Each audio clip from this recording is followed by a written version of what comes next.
Hello friends, আমি নার্গিস। এই প্রচণ্ড রোদে আমি বাড়ি থেকে বেরিয়েছি ফালাকাটার উদ্দেশ্যে। আমরা একা খেলে চলবে, এই জন্য জোজুকেও নিয়ে এসেছি খাওয়াতে। ফালাকাটা শহর ঢোকার আগে যে রেলওয়ে ওভারব্রিজটা পড়ে সেটার ভিউ খুবই সুন্দর, যেটা আমি ক্যামেরাবন্দি না করে থাকতেই পারি না। যতবারই আমি ফালাকাটা আসি ততবারই একটা ভিডিও ক্লিপ তো নেই। এই তো দেখতে দেখতে ফালাকাটায় নিবেদিতা মেডিকেল চলে আসলাম, যেটার জন্য আসা আমার ইসিজি টেস্ট। যিনি টেস্ট করবেন উনি খেতে গিয়েছেন, এই জন্য এখানে বসে বসে আমরা ওয়েট করছি। আসলে আমরাই ভুল টাইমে এসেছি, লাঞ্চ টাইমে। কিছুদিন ধরে আমার শরীর খুবই খারাপ।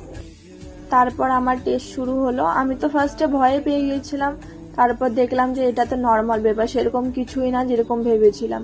পায়ের কিছু মেডিসিন নেওয়ার ছিল, সেটা নেওয়ার পর ডিরেক্ট চলে গেলাম আমরা ফালাকাটা বাস স্ট্যান্ড।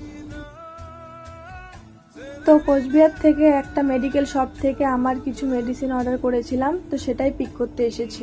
তারপর অনেক গরম ছিল দেখে একটা কুলফি খেয়ে নিলাম। বাজার কলকাতায় গিয়ে একটু শপিং করলাম, সেরকম কিছুই আমার ভালো লাগেনি দেখে দুটো শার্ট নিয়ে চলে এসেছি। বাজার কলকাতা থেকে বেরিয়ে মুক্তিপাড়ার এই মণ্ডপটা দেখলাম, যেটা অপূর্ব সুন্দর নিখুঁতভাবে সাজিয়েছে। চলে এলাম মোমো হাউসে পেট পুজো করতে। তারপর মোমো খেয়ে মন ভরেছে কিন্তু পেট ভরেনি দেখে লাজিজে গিয়ে পিৎজা অর্ডার করেছিলাম, যেটি খুবই টেস্টি ছিল। তারপর আর বাড়ি ফেরার পথে ফালাকাটা টু মাদারি রোডে এই মণ্ডপটা দেখে তো মাই গড, এত সুন্দর বানিয়েছে, মনে হচ্ছে দেখেই থাকি।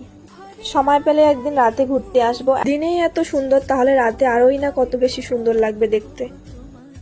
যেই ওভারব্রিজে উঠলাম বৃষ্টি শুরু হলো। এত বৃষ্টি ছিল যে আমরা একটা বিশ্রাম ঘরে ওয়েট করছিলাম বৃষ্টি কমার জন্য, কিন্তু বৃষ্টি তো কমার কোনো নামই নেই। তারপর ভাবলাম আর দেরি করা যাবে না, তো ভাবলাম বৃষ্টিতেই ভিজে ভিজে যাই, আর মজা নেই।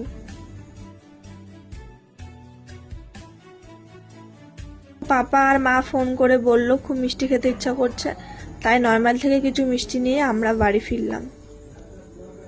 Thanks for watching. আমার ভিডিওগুলো যদি আপনাদের ভালো লাগে তো প্লিজ লাইক, কমেন্ট, শেয়ার করবেন। টাটা, বাই।